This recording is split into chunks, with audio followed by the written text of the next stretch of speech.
By the way, you got Starlink and I've got Starship 2 You got, orbit. man, you just love that shirt, huh? Okay. Well, it's the only one that I've got that's like appropriate for, I don't have You don't have a Starlink one yet? No, I don't. Well, I know what to get you for Christmas. Okay. There you go. Oh, cool. Thank you. There you go. But what do I get you? I don't even know. A ticket to the Cybertruck event. That's what I Exactly. Exactly.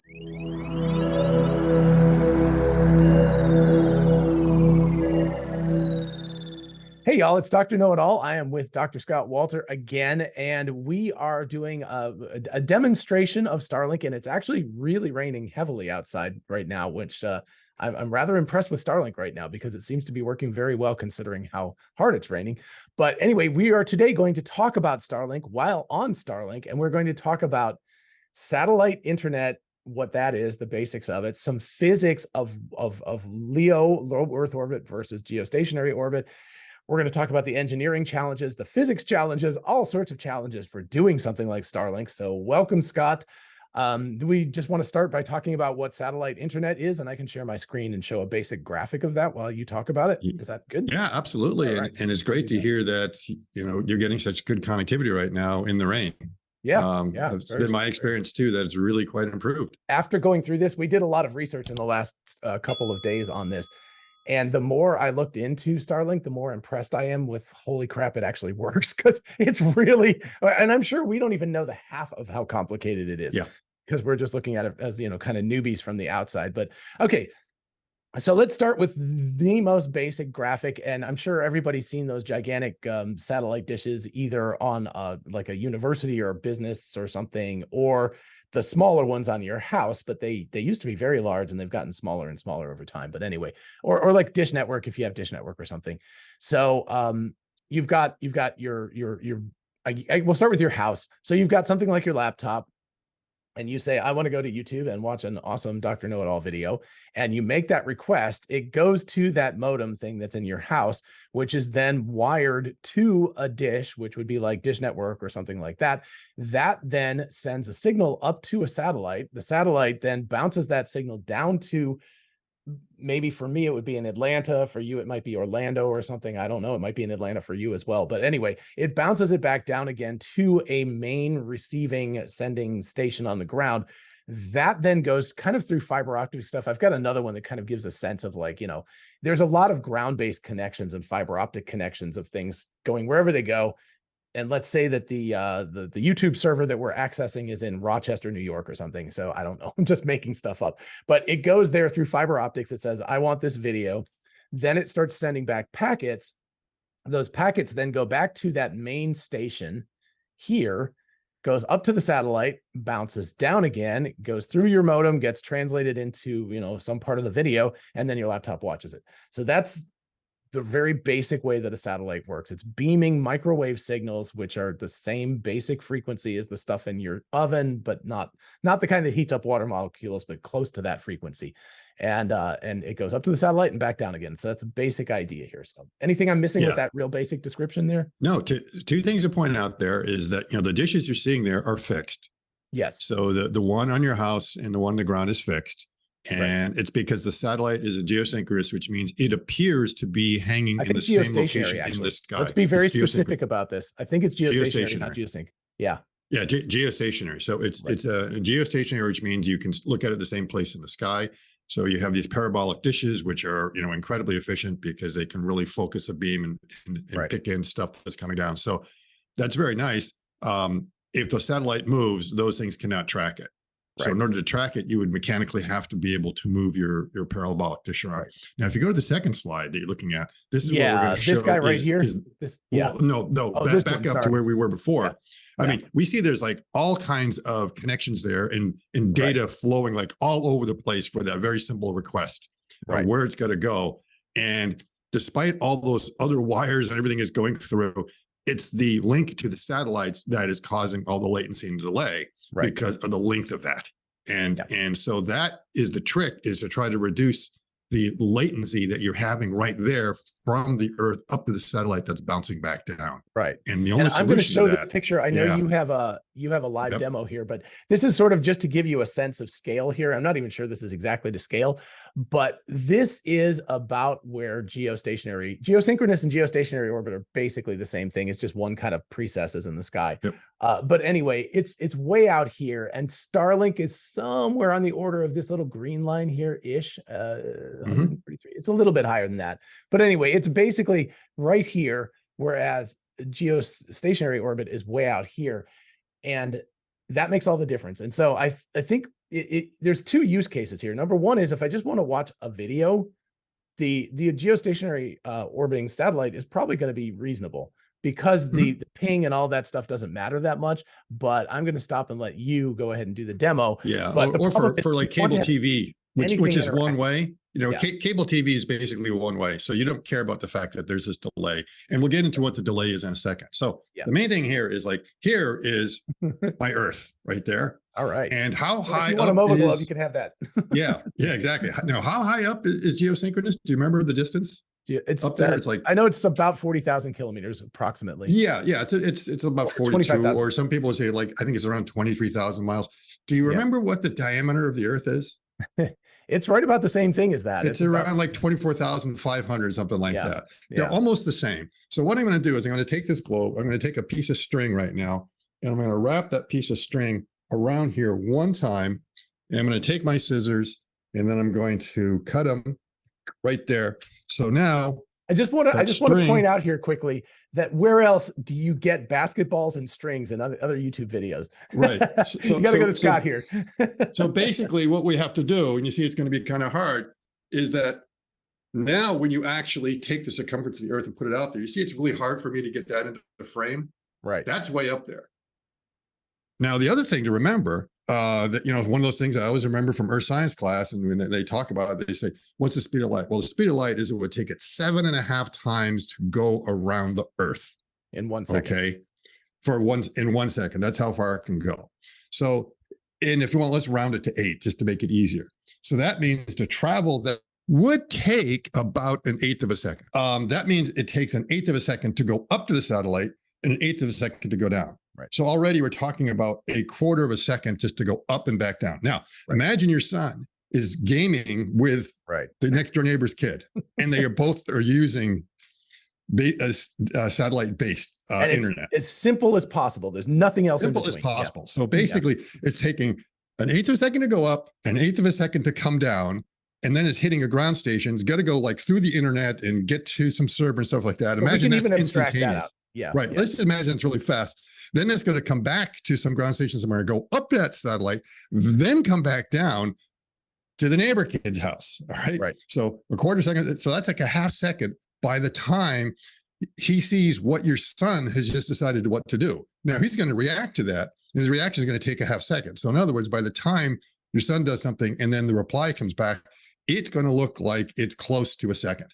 Right. And that's why when you see these correspondents in the field, and the anchor is asking a question, they're nodding their head, and the question's over, and they're still. And then they start answering the question, and it's because you've got this huge delay between everything else going on, not even accounting for what's going on down on the ground. So the only way you can cut down that latency is you've got to shorten the distance. Now, going back to the globe. Yeah. So remember, let me break in 1 second here. Just to put this in, because people are always, gamers and stuff are always talking about ping. And most people like to have like 20 millisecond ping or something. We're talking about 1,000 millisecond ping. 1 second is like, so it makes a game unplayable. Even if you're only taking account of half of that, it's still 500 milliseconds. It's way too slow to play a game.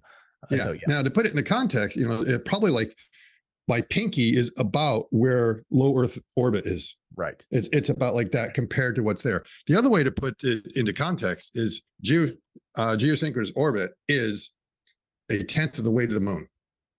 Yeah, which is crazy. The moon is about, you know, is 235,000, something like that. Right. We're talking about 23. So it's a significant way to the moon. It's way out there, and that's why you have these lags. But you have to do if you want to have a stationary satellite in the sky that you can just look at.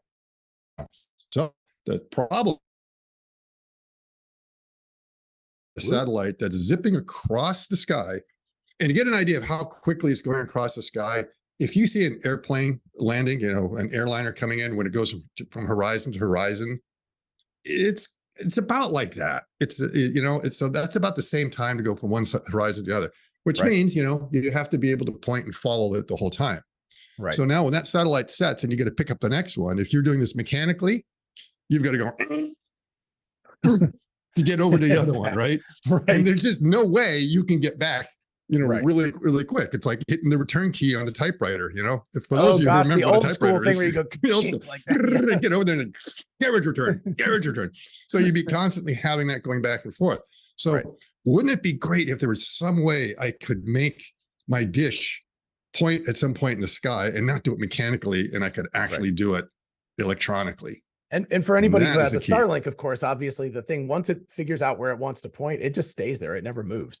It never moves. It never moves. It's almost like they don't need it. It's just a convenience feature so that anyone can throw it down and it will position itself where it needs to be. But once it's there, it's locked down. So even though there's motors in there, they're not really used. So it comes from, this one's a better one. This is a phased array antenna. So this is what Scott's talking about here. And that is it's basically using electronics in a very clever way and interference patterns. If you know the way that waves interfere with each other, like, ripples in a pond or something like that, the way they interfere with each other causes some to amplify and others to degrade. And what you can do very cleverly is have that lobe, that sort of blob looking, I don't know, semi-ellipsoidal thing sticking out, is the lobe that's the strong lobe out of this. So that's what so there's a couple of lobes, but there's one that's pretty strong, and it's not like super focused like a laser beam, in which you might say, oh, that would be really great to do. But actually you don't want to, because it spreads out just enough. So you get a lot of focus and spreads out enough that you don't have to be that precise at what you're pointing it at.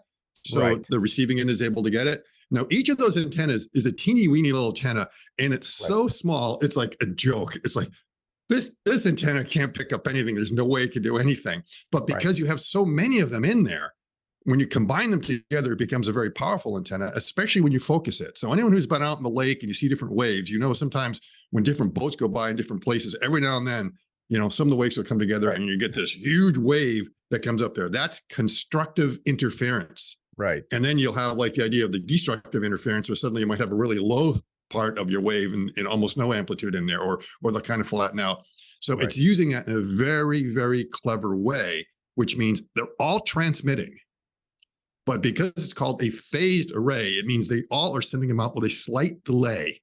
So rather than transmitting at the same time, they all agree, I will send my packet out, but I will just delay a little bit. And we're talking about really, small changes in time, which means they all have to be listening to the same clock. And it's amazing electronics that you can actually go ahead and coordinate all of them when they come in.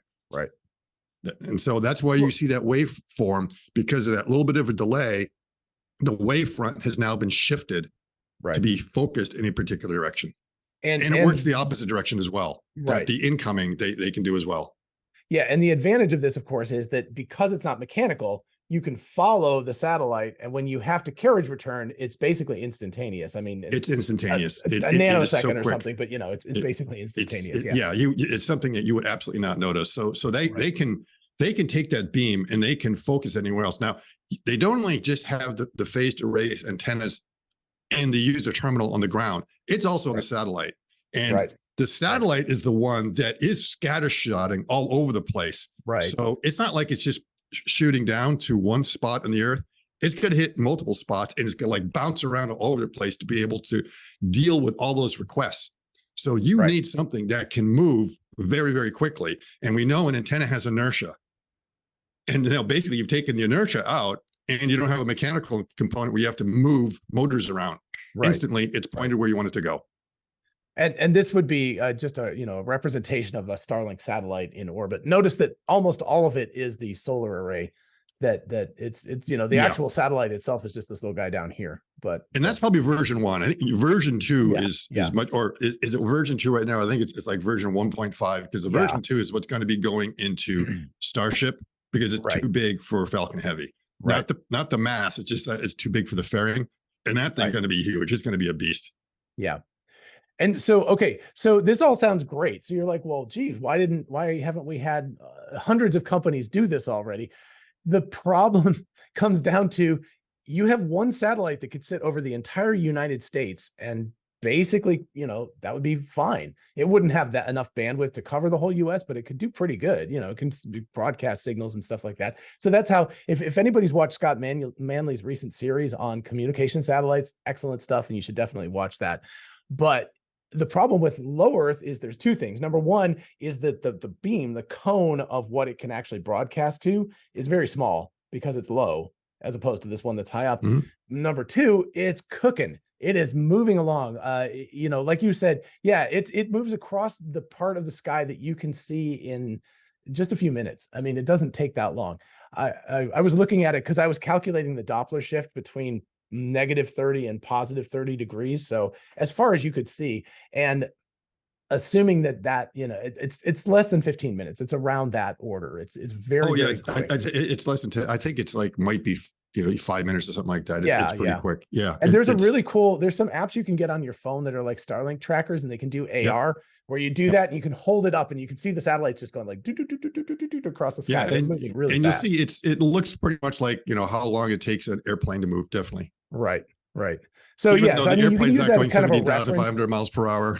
Yeah, not on a rainy day like today, but on a cloudless day, if you can look up and you can see one of those airplanes that is up there and just going to shoot, and you watch it. That's about satellite. I always feel like satellites are moving slightly faster than that when I see them. It's difficult. Probably, but it's sort of the same order of magnitude. So it's the appreciation of it. It's not something that's kind of sitting there and slowly go, like when you look at the stars, the stars track across the sky, but you're talking the order, 12 hours from sunrise to sunset. Now, this is not 12 hours. This is cooking along pretty quick. Yeah. Actually, that picture you have of the Falcon 9 launch, that excellent picture, which has gotten really good response, and Elon liked it. That one, you can see that you had it open about 5 minutes, and the stars tracked a little ways across it. You can see the streaks of the stars because the Earth was rotating. But if you had a Starlink in there making a light, that thing would have gone a good portion of the way across the field of view that you had in that length of time. It would have been very, very long. Yeah. I mean, I think you could say that because remember that 6 minutes, the launch pretty much covered the entire field of view. Right. And it was starting from zero, and it already wasn't up at orbital velocity. It wasn't until the very end is orbital velocity. So if you're talking about something at orbital velocity, it's going from horizon to horizon in probably less than 6 minutes. Yeah. We should have done that calculation ahead of time, but trust us, it's pretty quick.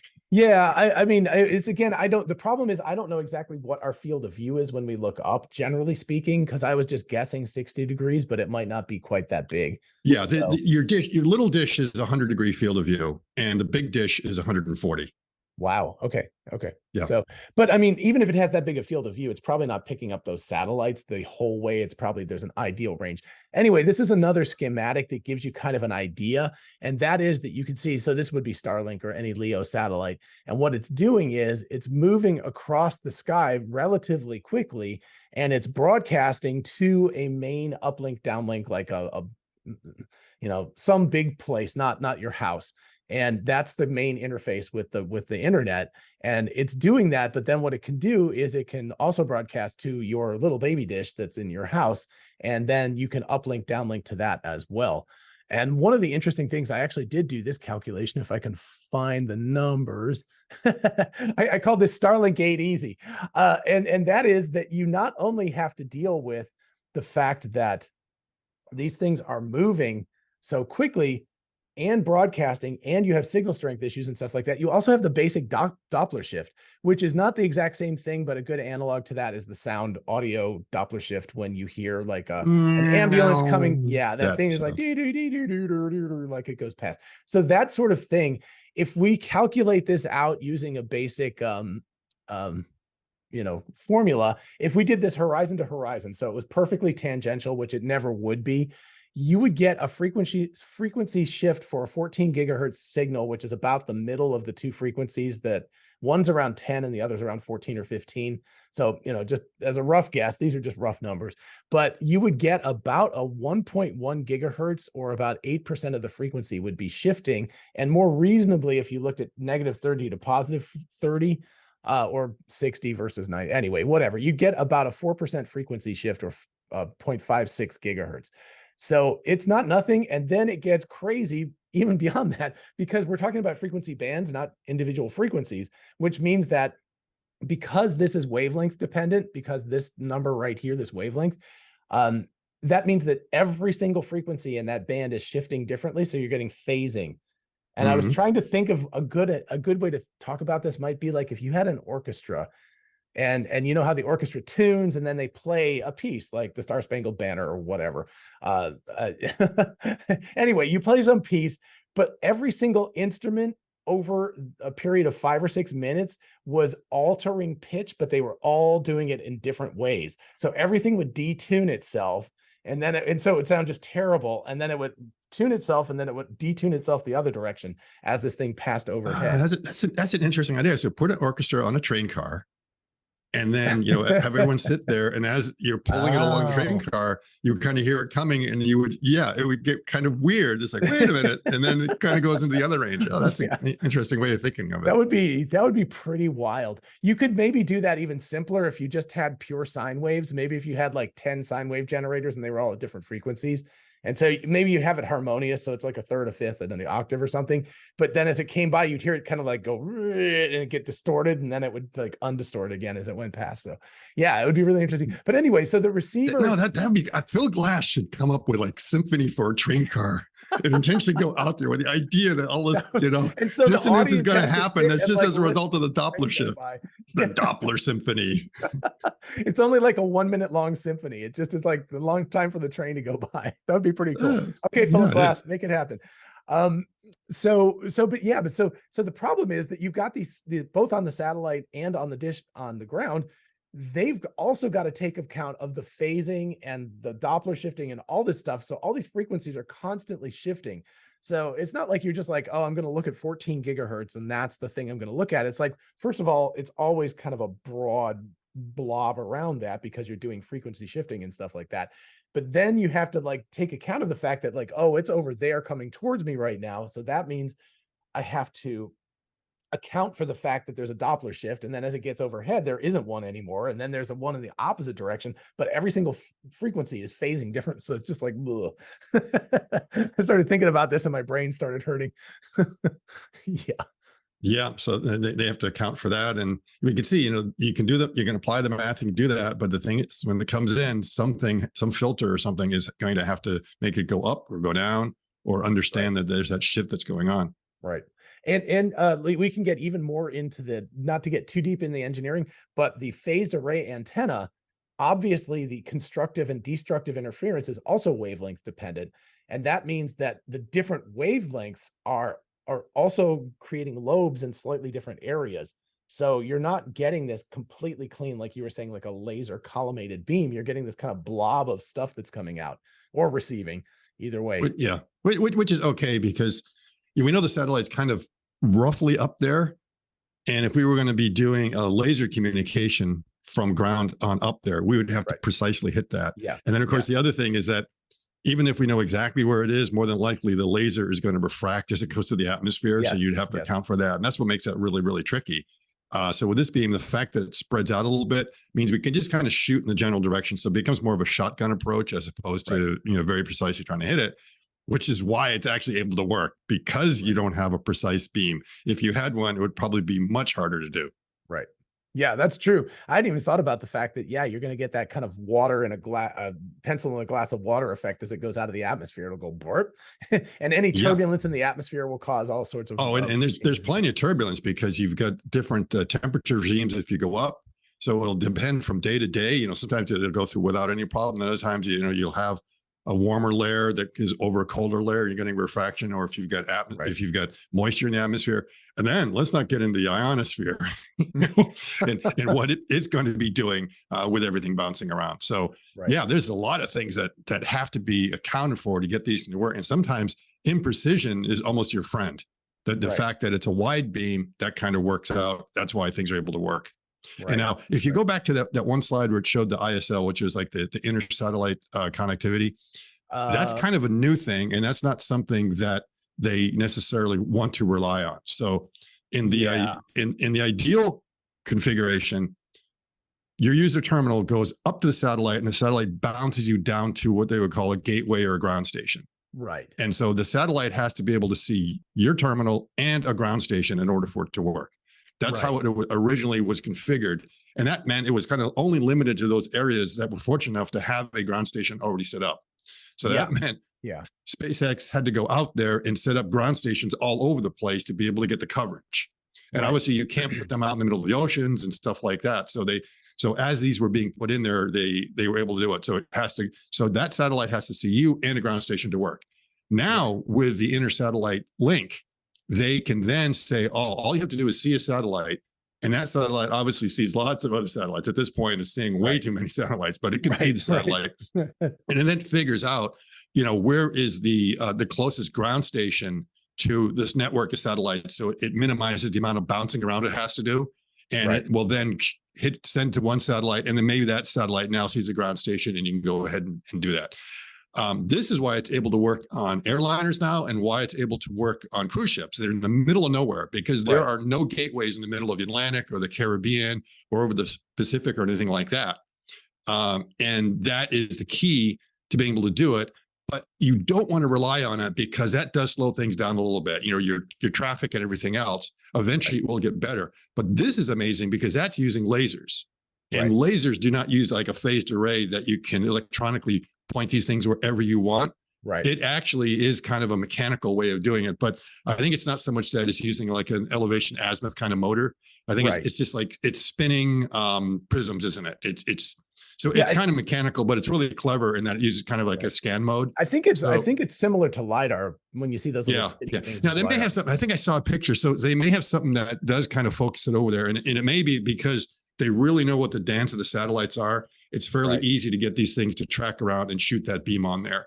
And it's, that's going to be collimated. That's where they really have to hit the target spot on. They're not doing that. Now, another thing that's interesting but of course, with the caveat that they are in space, so at least there's not the diffraction of the air and things. You don't have the diffraction, and it's in a vacuum, which means it goes really fast. Because all these things we're talking about, the speed of light, you got to remember that's in a vacuum. If you have to go through any sort of medium, it slows down. So everyone talks about how fast fiber optic is. Fiber optic is not the speed of light because it's actually going through a medium, and if that fiber is not straight, that makes it even worse.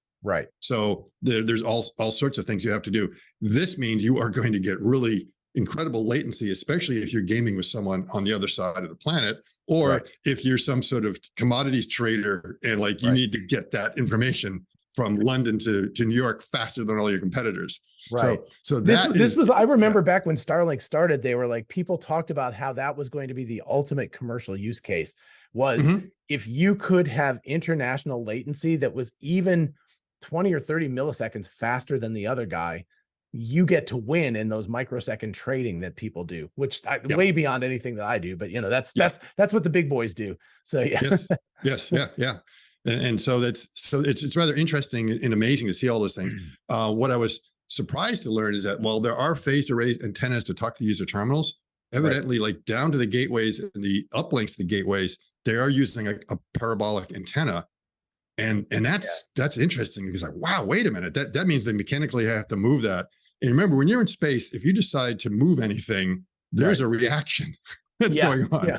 So you've got to make sure to counter that reaction, that whatever you're doing, that now your satellite suddenly isn't moving on, especially if it's supposed to be establishing a laser communication with something else. So when there's like anything moving on that satellite, that's going to cause something to bump and move in the wrong direction.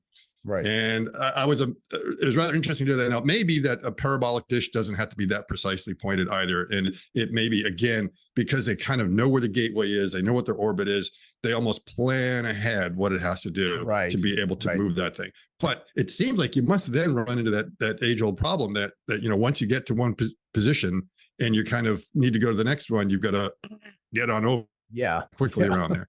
And it may be that they have like a second one that is like connected to the next one that's coming up while you wait for it. So they may be doing all kinds of tricks. Again, this is pure speculation on our part. We don't have anything to know, except that there's an article in Medium, which we will point to, that goes through and talks about the kind of dishes, the different bands that are on there, how many they have, because they're trying to figure out what is the potential for Starlink as far as the throughput you could have, how many satellites you have, how many users you'd be able to support. But again, people who are looking at public domain information Right. and what they've been able to glean is, and the fact that they have like a really strong background in telecommunications to put the pieces together and say, oh, this is what we think is going on. We'll point to that article because it's a great article that to give us that background. Yeah, for sure. And it begins to explain why they're launching 4,400 in their first batch.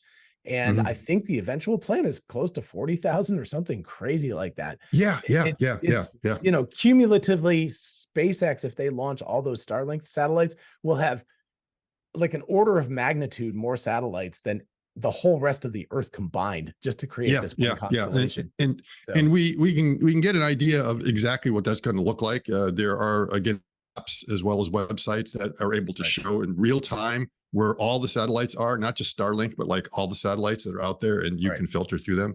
And it's rather amazing. I've got that if you want to quickly take a look, or do you have anything else that you want to share? No, let's do that. That'd be cool. Because I think it's worth notice. I think there's some that also show it graphically like moving. And so you can actually watch them kind of like rotating and see just how rapidly the ones, of course, relative to Earth. Yes, that's one of your pictures. Okay, so this, so basically this is the standard dish. This is one of the dishes I have on out there. I'm going to quickly go through the slideshow and get to that point that I was talking about. We'll come back to this in a minute, but there's this website and this app, and it's just called satellitesmap.space. So anyone can go there, and this is updating in real time.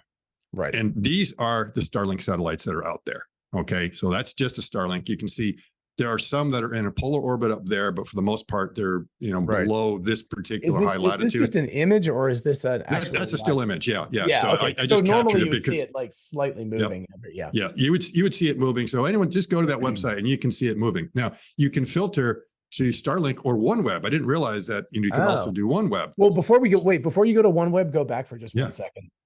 Yep. Because look at the cells here. This is really interesting. The hexes that are over the US and Europe. Yeah, and those I don't think are the right hexes. I think those are different size hexes, but yeah, we'll kind of get into that and how everything is broken down. Right. But those are like really big cells. It gives an idea of like, these things don't cover the whole continent. They just cover a small area. It's just, at least it's a rough idea of the kind of. Basically, if we go to here, this is what the available coverage is. The entire United States is covered now. That's crazy. Right. So you have that, and it's mainly regulators that are preventing, usage in some of these other countries. And once they get that, then they have to have ground stations and everything else. And once the ground stations are there, so that's where the coverage is. Now, not the entire US is covered. If you look here, I did a close up. This is Green Bank. This is watery areas. It probably works out there, but technically, it's not like they really have a cell there. But there is not a big lake here. Nope. For body of water. This is Green Bank. They're restricted. Also up here in Massachusetts and in New Hampshire, there are these two cells that are also you cannot get Starlink in there. And I believe Harvard has a radio astronomy going on in one or both of those places. Gotcha. Yeah. So that's a reason is that, it's basically one of those communication blackout things. So you can't do it, but otherwise, And there may be a few others like out here in Maryland and Washington. I don't think it's a body of water. It's probably like the Pentagon. Right. It's like, you'll go out in a couple areas. So this is, then the coverage that we would actually see with the number of satellites that are there. And now contrast to OneWeb. Actually, I was impressed. I didn't realize OneWeb had that many satellites already up. Yeah. But in OneWeb, it's much easier to see this idea of orbital planes. Right. You see, they're trying to slice the planet in a particular way to make sure you have adequate coverage. And if you look here, it looks like, they don't have that plane filled in yet. And now remember, this is a snapshot and the Earth is like rotating underneath it. So at some points, these parts of Africa are going to have a lot of coverage and that gap is not going to be there. It's just that it takes a long time to fill these different orbital shells. Right. And it looks to me like they are just going everything polar orbit. They don't really have anything that is going in a low latitude kind of thing like the way SpaceX did, because SpaceX did not do everything polar. They did things more kind of east to west, going around this way. And then they started to throw some in here. And you'll see that some of these are also, just to make sure they don't collide, you have them at different altitudes. Right. Going along there. There are a couple of orbital. And also just FYI for people who are paying attention, the launches from Florida, which is most of the Starlink launches, are east-west, like yes. But basically, they're launching kind of like this. So what you're seeing here is this one was recently launched. This is an orbital train. Eventually, it will spread out. But what you're kind of seeing is that that might have been a direction. Oh, that might have been like, that's probably a Vandenberg one, I bet, because it looks like it might be more Oh, polar. yeah, it is. So, Yeah, so so I was going to say Vandenberg, the other thing is yeah, that the Vandenberg ones, the ones out of California, are the polar ones. So that's those are the ones that are filling it, right? Yeah. Because in Vandenberg, you cannot launch east because, the first stage or the second, It's going to land in basically Arizona. things come down and you don't want it to land in Kansas City or something like that. So you want it to always go over a body of water. So that's why they do the polar orbits, and they always launch south. They don't launch north, but it doesn't matter. You just like phase it 12 hours if you want to have the orbit kind of going another direction. Right. Then Florida can do polar orbits, but that means you have to go over Cuba. And so there's like political reasons that you wouldn't want to do it. Now, I think you can get some non-polar orbits out of Vandenberg, but then they have to do this weird dogleg maneuver, which means you lose payload mass. So that's why most launches are going to be going out of Florida if you want to go in that direction. Right. Which is what Starlink mainly depends on. Yeah. Yeah. Now, the next one is for comparison. These are all of the GPS satellites, not just American, but also like Chinese. So like all of them. And you see, they're out a lot further, evidently, but it's still, pales in comparison to the number of Starlink satellites that are up there. Right. It's just absolutely crazy to be able to see that.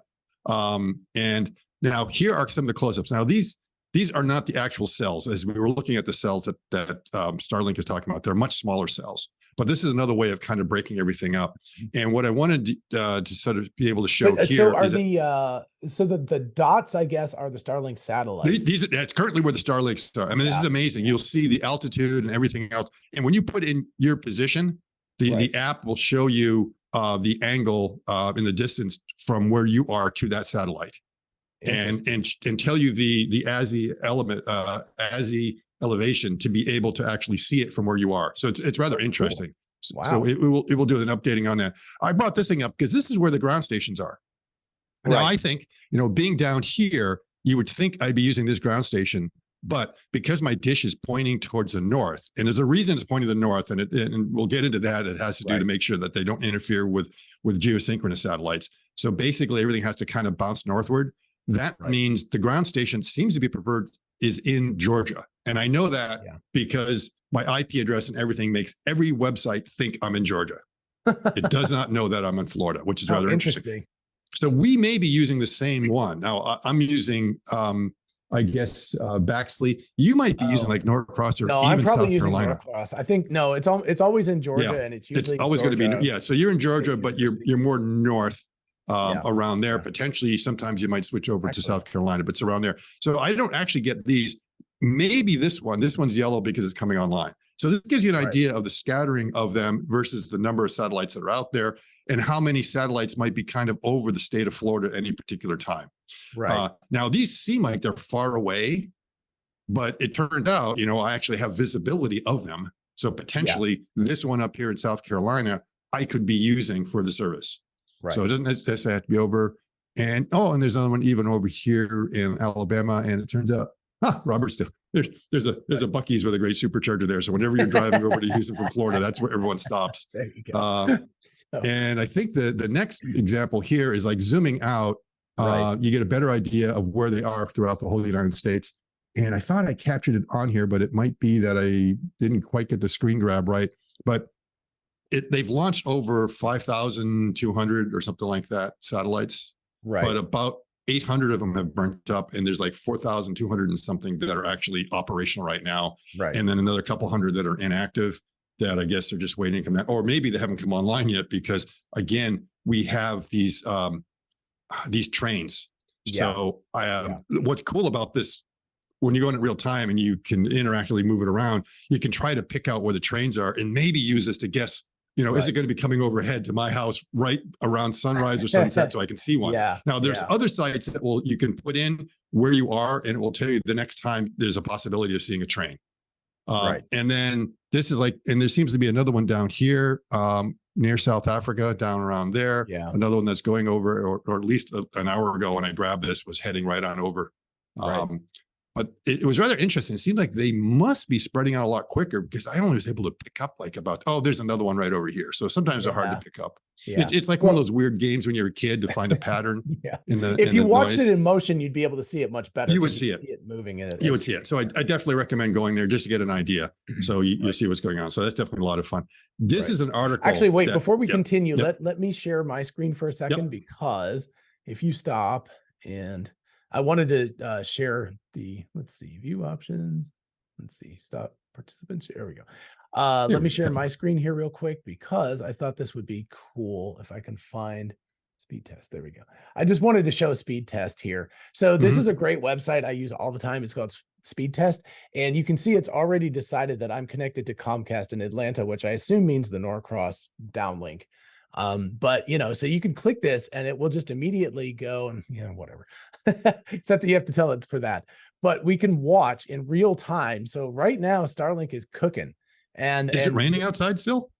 I can't tell. I'm in the basement, so it's hard to tell. Now the ping is terrible right now. So this morning when I checked this, and this is because I think because I'm in my office and I'm several rooms away, and the routers are a little bit less than ideal in terms of getting through these big walls. But interestingly, my uplink ping is only 40, 53, whatever. Well, now it's 275. You can see it's quite variable.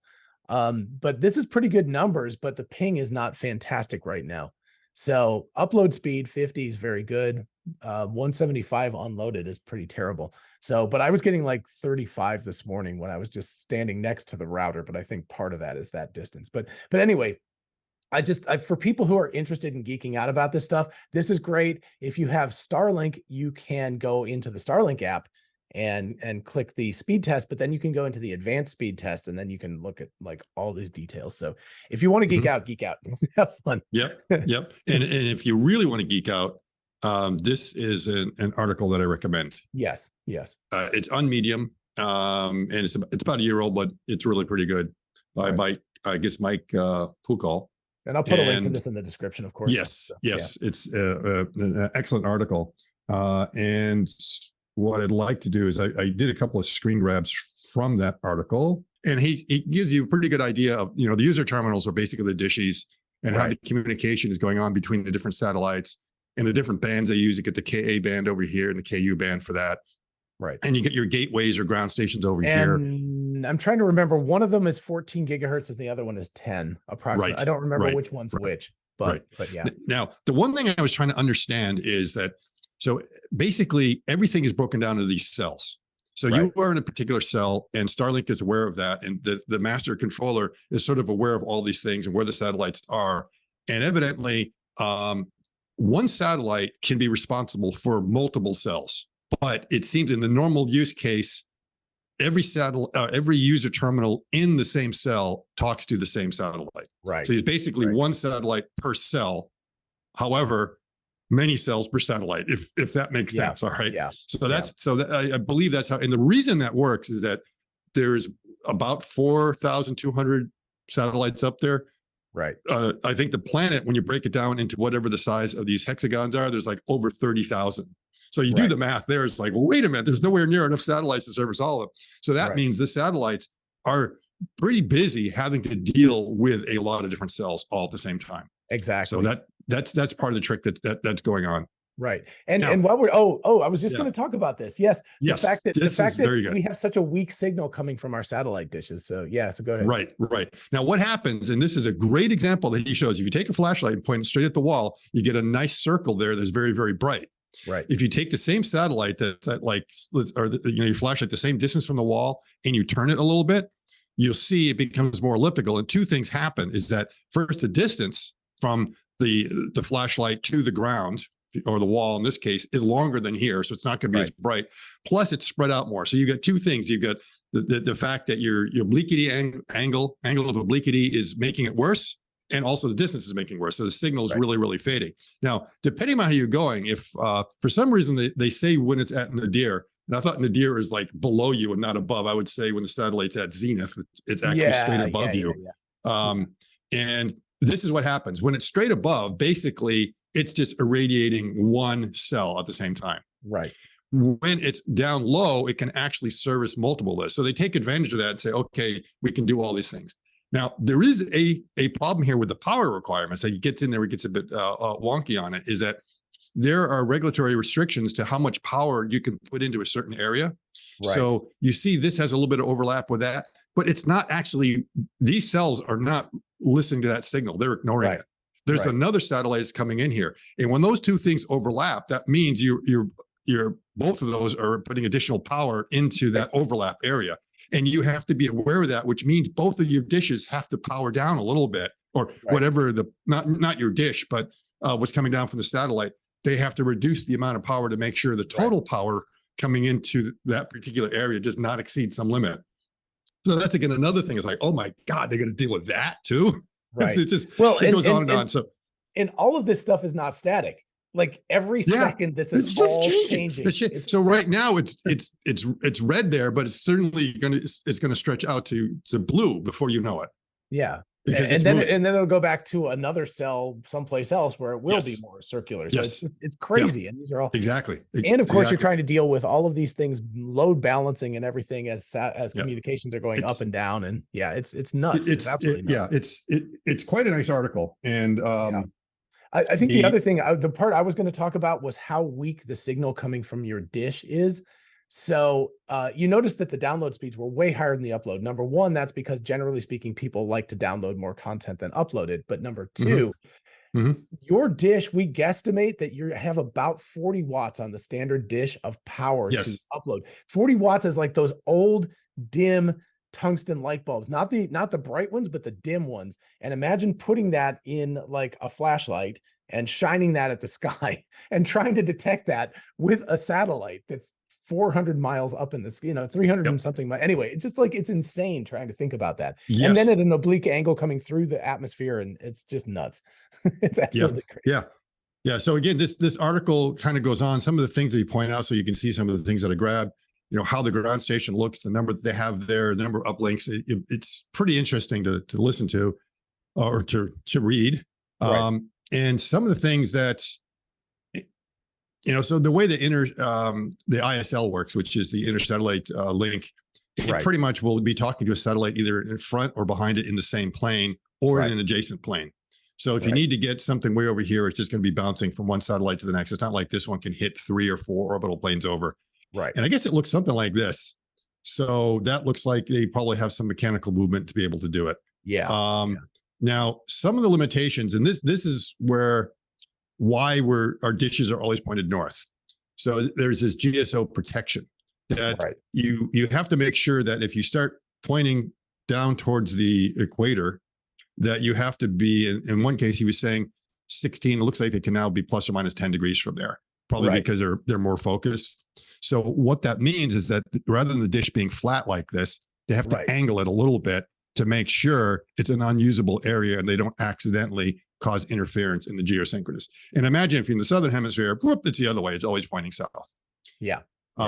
So what ends up happening is that when you need to receive data from the dish, it basically is beaming that down right to the entire cell that we were looking at. So so that means, I guess there's down here a little bit further, what ends up happening is that your data packet is being sent to everyone in your cell and maybe a little bit outside your cell. So it's not focusing on your dish. It's just like spread out there. And it's only because of the data packets and some form of encryption that you're the only one that's actually able to take that packet and understand what's going on. I guess the downlink, the download to you is a broadcast and the uplink is a narrowcast. It's only intended for that satellite on the uplink. So Yes. And they're both probably a sense of kind of a narrowcast because, this broadcast is like someone way over here can't get it. So it is kind of focused. Just thinking about it in terms of different. However, if you think about it this way, the fact that it's not actually focusing directly onto my dish means you can be mobile. So that's why mobility works, is that that dish can be moving around and it doesn't matter. It's like, it's just picking up that signal and says, yep, that's my data packet. I'm going to unpack it and then we'll be able to look at it. So you can move anywhere in there. And as soon as you jump out of that cell, you might not get any more data because, in the fringes you'll get it. But once you make it over to here, game over, there's nothing coming on in that is for you. You'll be receiving data from Starlink, but there is nothing addressed to you. It's only addressed to you if you stay in there. Right. Unless But you're if in you're, RV I mean, mode, if you're mobile and even if you're Right. flying, it's relatively low speed. So as you hit the edge of the cell, it will just probably hop you to the next cell. So for people who don't have mobility on, you can do a little bit of mobility in your cell. As soon as you go out of your cell, it won't do it anymore. Now, if you're RV, you're paying extra per month to have that privilege of being able to do it. It will go ahead and say, oh, we just noticed that you moved to a different cell. We're now going to make sure everyone knows, oh, you're in that cell. You can go ahead and do it. However, your priority goes way down because it's the people who actually are in that cell will get the priority over any sort of bandwidth. Right. Yeah. Yes. So it's amazing. So that satellite that's sitting up there is not just focused on your cell, a bunch of them all at the same time. Right. And then there's a handoff, another handoff, and it happens quickly. I'm sure this is simplistic, but we were talking about this yesterday, that probably there's potentially even an unencrypted header packet at the beginning that just has a number. And it's like, you right now are number 50 or something. And it's like, okay, if you see number 50, you're like, oh, this is mine. And you look at that. But the next transmission that comes down a fraction of a second later is for, number 157. And you ignore that one. You're just like, not mine. So they could be something else, which I think they call it's time. See, the beam spread, time division multiplexing. So they might be doing that instead. That it could be that everyone's clock is sort of set up and is putting it down there, and you may not even need it. You just need to know that you're the 35th one in that particular time range, and just wait. Go to sleep, wake up. Whoop, that's mine. We got to move on. So they maybe do something, make it a little bit more efficient. That's one possible way. So again, this is an article that's great to read if you really, really want to get in the weeds. Now, what's the performance like? Do we want to take a look at some of our own examples of what's been going on? Well, I mean, the thing that just blows my mind is, you start thinking about this time division multiplexing or number, the fact that it's not sending you signals constantly. It's like every once in a while, because it's got to deal with the 1,000 other people in your cell who also are requesting data right now. And it's able to do this in such a way that we can have a conversation, which is just insane. It's just like, you don't even notice it. Yes. There's probably more silence than there is actually any noise as far as what's going on, but we don't realize that. It would have to be. I mean, if you have 1,000 people in your cell, just as a rough number, that means that 99.99% of the time you're. Yeah, I'm looking. I'm not sure what the number is now. In here, I think the guesstimate is it might be restricted to about 75 users per cell. Okay.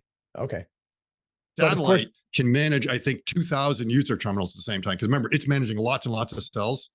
That's why you were not able to get yours for almost 2 years. Right. Is that you had to wait for enough satellites to come up that's like, okay, we can now handle 100 per cell. Right. So it does seem like a pretty small number when you look at it, but then when you realize what's going on and how many cells there are, 30,000 cells that, of those 30,000 cells, probably 75% of them are over water. And, of course, however, they kind of break everything down. So I think that's the theoretical number of cells, not the actual active cells. But this does mean if you have the boat version or the whatever, and you're on water, you get the whole thing to yourself. Oh, You're going to have some extreme speed out there. Unless it's one of those cruise ships that probably has 25 Starlink dishes on there or something like that. In which case, it's being a data hog out there. So you get a couple of cruise ships and you're like, we get a motor somewhere else. I can see you're on your yacht and all of a sudden your Starlink things goes, it's like, whatever. Oh no, it's Disney Cruise again. It's sucking out the oxygen out of the room. I think they say that like any user terminal can support up to 200 devices, and with some other things you could potentially get like 2,000 devices potentially on it. So I know within my house I have about 20 different devices. Most of them are just like these Internet of Things all over the place for my Ring cameras and stuff. I couldn't believe how many devices there are. It's like, oh wow, what happened? When I started looking, and I was like, what the hell is this device? It turns out that one of them was like my sump pump detector, the water level detector. And it was just like Hong Fong something, and I was like, what the hell is this? But, I just quickly want to show this one thing that was referenced in the article that's rather interesting is all those cells that are up there. Right. Someone came up with the idea of breaking Earth down in all these different cells. And you know who it was? It was Uber. Was it really? And evidently it's available, it's an open source. They call it some H3 different hexagonal cells, and Starlink is using that. And so it's able to tell you where the center of a particular hexagon is and what the size of it is. based on longitude and everything else. So again, that link you will find actually in the article when there's a discussion of the different cells that are in there. So if you really want to find out stuff, just go in there. It's really wonky and really pretty good. And he also gets some caveats of like, it's like, don't trust everything I have in here. Okay. Right. It's like, it's our best guess, but still, I think he's probably pretty close to what's going on. All right. Now, do you want to take a look at some performance? Yeah, let's do that quick. I've got to get going pretty soon because I have another meeting, and we are going to table discussion of security for a future discussion because we decided that was just too far afield, but we will get into how this is all secured and how military is different than consumer and all of that kind of stuff. Right. And the idea of peer-to-peer and what's going to be called Starshield when Starshield comes up. So eventually, there'll be some really interesting things. So our speculation is, wouldn't it be cool if my dish went up to that satellite and bounced down and went right to your dish with absolutely nothing in between? Right. But that is, again, for us, is going to take another hour discussion. Yeah. Okay. Exactly. So this is kind of what this is my rooftop. And so I upgraded to what is called the premium about a year ago because I wanted to see how it performed in the heavy downpours that we have in Florida. And we have really heavy downpours. And that was my original dish that's now like in a mobility mode. So it's just kind of up there. And I thought, let's put both of them up there just to see how they stack up next to each other. This one is rated for up to, I think 75 watts can come in there. Half of that is for the heater. So if the heater's not on, you're really talking about half that is how much the phased array is using. Right. This is about twice the area of the standard dish. And it can use up to 150 watts. Now, 150 watts goes beyond what is the standard of power over internet. So there's like a bunch of different standards in there. And so they are using their own proprietary standard, and it's a thicker cable to be able to do that. But for the most part, it's probably around 75 watts of actual power that's going on up. This is kind of what that configuration looks like in my house. So, when you go onto the actual Starlink app, you're going to see this, and it's going to show you what your network looks like. So I'm testing now the Gen 3 router. This is a new router, which is a lot faster, and it looks kind of flat and interesting. A little bit different than the other. This here is actually the power pack. So as I mentioned, this requires more power. Wow. And the original configuration, so if you go kind of the original, this is what you have. You've got a dish, you've got a router, and the power is in the router. So this is what connects to your dish, and it's able to deliver up to 75 watts of power out to the dish and come on in. So it is a power supply and a router in one. The problem with this dish is it required so much that you couldn't do it anymore. So you actually have a separate power pack that you then need to connect into your router and then kind of goes on. Now I upgraded that router just to kind of change it. And then actually, as I did that, one of those routers I could turn into part of my mesh so I can get more coverage throughout the house. So and if you don't know, this Starlink fully supports mesh routing, mesh networks. Yes. So you can have multiple hubs in your house. So Yeah. Okay. So this is what, the basic would look like. And that's when you start putting different things in here. So right down here, you see, this is where I plug it into the wall. And this is the line coming down from the roof that's connected to there. That's it. You just plug it in, point at sky. It's very easy. Okay. So a comparison between the two and kind of what the different networks look like stacked up next to each other. But if we want, this is the Gen 2 router. And this is the Gen 3 router, just so you have an idea what they look like. This does not have a power supply in there, which is why it might be a little bit smaller. The power supply that I have for my dish is up over here. And it's kind of hidden behind there if you wonder what that is. And this is the actual power. Oh, this is my UPS here. And this is the power supply for the Gen 3. So it's actually an external one right there, just to make it a little bit sleeker. Right. Okay. So now this is what it actually looks like for the performance with the Gen 3. The power supply, the cable that connects into there, and then a cable that goes to your power supply. That's it. And I have the UPS because sometimes if the power goes out for like just a fraction of a second, that could be enough to cause you to have to reboot. Right. So that's just to make sure there's absolutely no interruption. This is what the back of it looks like, and the back of your standard Gen 2 router right there, and what the different plugs look like in there. Right. And now opened up. So if you get an idea, this is what it's going to look like. And you can see they have all these gaskets in here. And it turns out this is actually designed to be kept outdoors if you want. Right. Obviously, not in a puddle of water or something like that. Right. But if it's outside where it may be exposed to moisture and rain, like, on your porch or something, that you can actually do that. I was really surprised. Yeah. You just have to make sure where you plug it in is set up for outdoor use, but it's designed to be able to do that. So yeah, the dish obviously works outdoors, and it turns out the router does too. Yeah. All right. So this was a test I decided to do. The reason why I put both of them up there is I wanted to see whether there was any sort of correlation between the outages that you would occasionally see. Now, I get this on a 1/10 of a second outages. Normally, you don't notice a 1/10 of a second. Right. And it's rare that I get a 2-second one, and very rare that you get a 5-second. Now, I used to get a lot of over 5, sometimes like 15 seconds or a minute, and heavy downpours about a year ago. Right. But two things have happened in that 1 year. One is they've done some software upgrades to be able to fix that problem, to figure out what are ways to get around. And they do have different workarounds. And the other is that there's just more satellites. So this here is, again, looking at that app that will show you where the potential Starlink are that you could be connecting to. So this lower part is just sort of showing the distances and everything to them. And the ones that I could sort of see in my narrow field of view at that point, these red dots are what I was kind of looking at in the sky. And there's probably some bit more to the left and a bit more to the right, but that gives you an idea of the availability. Right. So on the left side is the performance. And you'll see it has fewer outages in the standard dish, but when they do have outages, they kind of correlate with it, kind of confirming the reason it's happening is because you're talking to the same satellite, and whatever the issue is something to do with link that's going there, that the satellite might just be pointed in the wrong direction or something else is going on. Two things can happen. There's a problem, no signal received, which means you've lost connectivity with your satellite. But then there are times that you're talking fine with the satellite, but now the satellite has a network issue, meaning it's having a problem getting down to the gateway. So something happened on the way down the gateway that the signal was lost or just went offline briefly. So something's just happening down there that they end up having to fix. So that's basically the two outages you're going to see, and they become very, very rare. So since about September, I don't think I've really seen an outage of more than 15 seconds, even in heavy, heavy rain.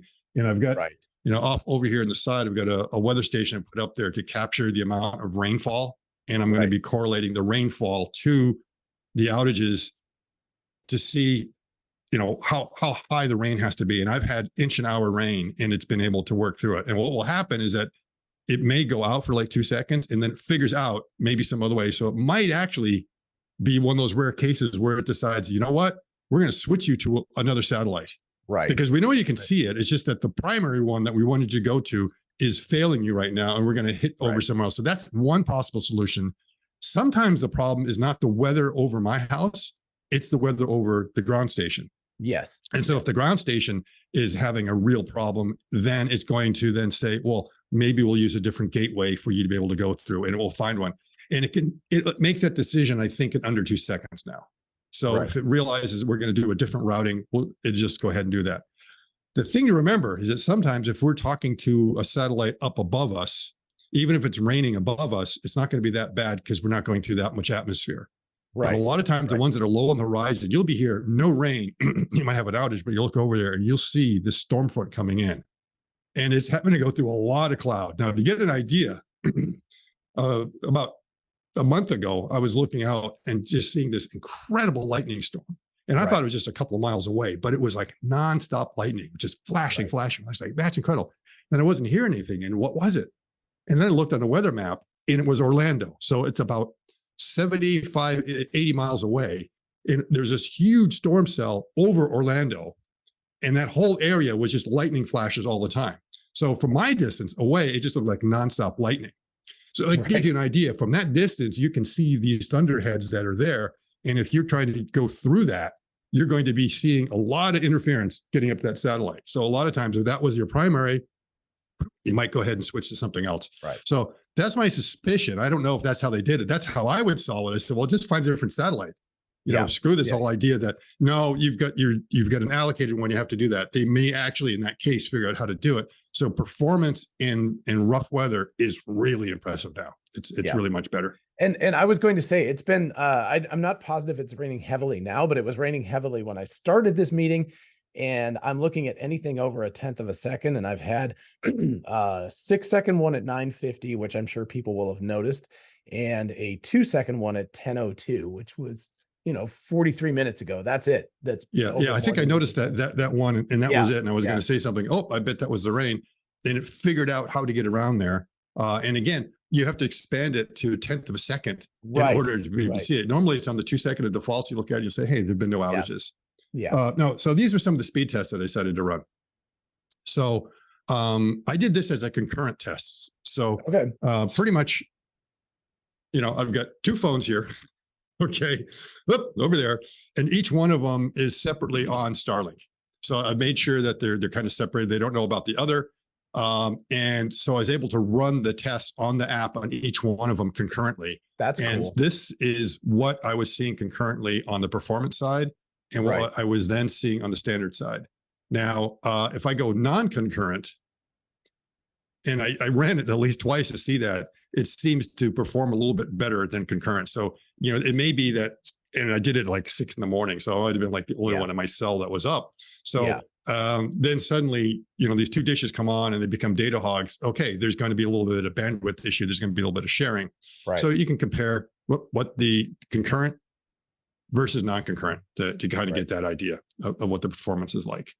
And then I decided to run the advanced test over here to get an idea of what's going on. And these were not concurrent, just to get an idea what the overall throughput is. And so on the left side, it's a performance dish. And on the right side is the standard dish. Draw your own conclusions. And now the other caveat here is that the standard is using the Gen 2 router. Yeah. This one here is using the Gen 3. Yeah, the Wi-Fi speed is unbelievable. That's the whole point of the Gen 3 router. Right. It's a lot faster. Now, because I'm an early user, I was able to get the early access program on that. I got an email and say, hey, you want to get one? So I got it. So it's not on the shop yet, but it will be coming. Right. Right. So really interesting, but also really interesting how good the basic dish is. Like, you don't get that much improvement with twice the size dish. It's improved. It has really, really improved. Yeah. And it's, again, it's like all Elon's companies is that you keep on getting these over-the-air updates that improve. Well, in this case, it's literally over-the-air updates because you're getting more satellites up there. Yeah, so, yeah. So that was my little presentation on what's been going on with the dish. And again, I'm going to keep on doing anything. And if anyone has got some ideas of some kind of test I could do between the two, just to be able to get an idea, drop them in the comments. Right. So really, really fascinating stuff. Thank you so much. I do have to go, unfortunately, to this other meeting I had. It's a personal thing because it's a Saturday, but it turned out that one of my roommates from college passed away a week ago. And so we're going to have a get together on Zoom. So anyway, that's relatively sad news, but this stuff is all amazing news. And again, bad weather, like not just locally bad weather. It's not a thunderstorm. It's like just bad weather across Georgia. It's like a big rainy blob. So there's no way that this thing was avoiding that. It was shooting right through the clouds to get up and down. And that 6-second, the 6 seconds that was on there, was that a network issue or a no signal received? I think it said no signal received. No signal received. So it really was your user terminal. But remember, it's like you've got the gateways and you've got the same lousy weather station going on, situation going on there. Right. And of course, they've got probably more power and everything else and different bandwidths. They have to deal with rain over there all the time. Yeah. But still, sometimes really lousy weather in that gateway might slow things down or degrade it for a few seconds. For those of us who are of an age to have had things like Dish Network and stuff back in those days, if you remember, like you're watching a movie on HBO and there's a thunderstorm and all of a sudden it's gone for a while. It's like, well, 15 minutes, we're going to wait until the signal decides to come back again. And it's really annoying. Yeah. And sometimes it was the uplink that was having the problem. It wasn't where you were. It was like wherever that uplink station was. Yeah. So, but it's thinking about how complex this is compared to geostationary satellites and how effective it is just, I don't know. Every time I think about Elon Musk's companies, whether it's Tesla or SpaceX or whatever, it's just like, wow, these guys are just they're geniuses. And they have the ability to iterate quickly. I think, again, we talked about this before. It's that scale of production. You make thousands of these satellites, not just one or two. You're launching these things all the time. You're utilizing them all the time. The war in Ukraine, as horrible as it has been on a humanitarian basis, Musk talked about this. He said, wow, they really put Starlink to the test because the Russians were trying to hack it. And so we're not talking about security today, but there's that aspect too, is that these things are really, really solid against attempts to interfere with them. So Yeah, which is amazing. Yeah, it's very difficult to interfere. I'm not sure that anyone would be able to figure out how to eavesdrop. It will be talking about in the security. It's like, what would you try to do if you wanted to eavesdrop in on right. someone when you start setting up these peer-to-peer networks? So yeah, Right. that will be part of our next discussion. Yeah. Yeah. Cool. So yeah, stay tuned for part 2. And in the meantime, thank you all for everyone for joining us today. And thank you so much, Scott, for like, this is really fascinating. I love geeking out on this stuff with you. So Yeah, I we think spent the like, only I think longer than this, like 90 minutes yesterday, just talking about doing this video. So yeah, the last thing I want to leave with is I thought I sort of understood it and like was already appreciating what Starlink is doing. right. And then when I read that Medium article, went in a bit more and realized what was going on, I was like, wow. Yeah. It works. It's like theoretically you could say this is what you'd have to do, but it's something else to actually build Right. the hardware, have the courage to build the hardware and say, Right. we're going to put 40,000 of them up in space. Yeah. And to have thought about that in what 2016, 2017, whenever they started planning this and going like, yeah, this will work, and going like, are you going to put your money where your mouth is and spend billions, literally billions of dollars on this before you even get a return? Mhm. Wow. I mean, that's Yeah. gutsy. Yeah, pretty because I crazy. remember when I think they said just sent one test satellite up there Yeah. when they did that first test and they were able to prove that was going on. Right. And even that is like probably like $100 million you just spent getting Right. that one simple test. That's a lot of money to have to do it because of the launch and everything else. And Yeah. it's like, okay, how many high rollers are going to be out there? How many venture capitalists can be willing to risk that just because someone is able to theoretically show, yeah, Right. this should work. We've been able to do some ground tests. It reminds me a little bit of John F. Kennedy in 1961, after the US had 15 minutes of human space flight with Al Shepard's flight, and him going like, we're going to the moon. And it's like, what? You're crazy, buddy. So Yeah. it's that same sort of insane moonshot idea, but it's working. That's the incredible part. It's amazing. It is. And that's part of the reason why I have it, is because it's something I want to see is going to be there for the long term. Right. And I don't necessarily need it. I could be getting local fiber, but it turns out it's actually better than the local fiber. Oh, so that's good. it's like, yeah, I my need neighbors it. are having outages all the time. It's great. Schadenfreude like crazy around here. No, I actually need it because this is the best service that we have in our area, Mhm. which it seems crazy because we're right Yeah. next to a fairly large city, but we're just in a weird bubble Yeah. where we don't have good internet access. So it's Yeah. fantastic. And I really appreciate it. Thank you guys.